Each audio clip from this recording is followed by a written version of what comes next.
अस्सलामु अलैकुम वरहमतुल्लाहि वबरकातुहू। नाज़रीन कराम, सूरह हूद आयत नंबर 81 से आज पारा 12 इंशाल्लाह स्टार्ट होगा। और सबसे पहले तो आप हज़रात को वेलकम करते हैं हम अपने इस अहसन इस्लाम ऑफिशियल चैनल पर।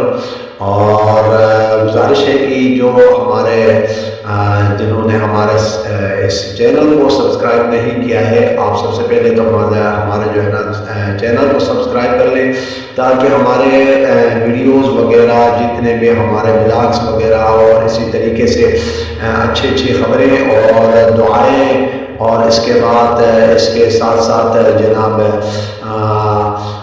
वज़ाइफ वगैरह आप हज़रात को हम लोग अपलोड कर लेते हैं और बर वक़्त आपको हमारे वीडियोस वगैरह का इत्तला मिल सके। और आप तमाम हज़रात सबसे पहले हमारे चैनल अहसन इस्लाम ऑफिशियल जो है सब्सक्राइब कर लें, बेल एंड लाइक ज़रूर दबाएं और ताकि हमारे बर वक़्त आपको इत्तला जो है वीडियोस की हो सके। आए आज स्टार्ट कर लेते हैं सूरह हूद। अऊज़ु बिल्लाहि मिनश शैतानिर रजीम, बिस्मिल्लाहिर रहमानिर रहीम।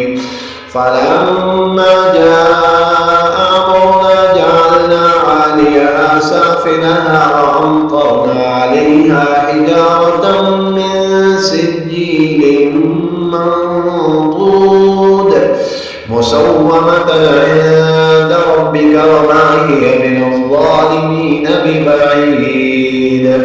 وإلى مدين أخاهم شعيبا قال يا قوم اعبدوا الله ما لكم من إله غيره ولا تنقصوا المكيال والميزان إني أراكم بخير وإني أخاف عليكم عذاب يوم محيط ويا قوم أوفوا المكيال والميزان بالقسط ولا تبخسوا الناس أشياءهم ولا تعثوا في الأرض مفسدين بقية الله خير لكم إن كنتم مؤمنين وما أنا عليكم بحفيظ.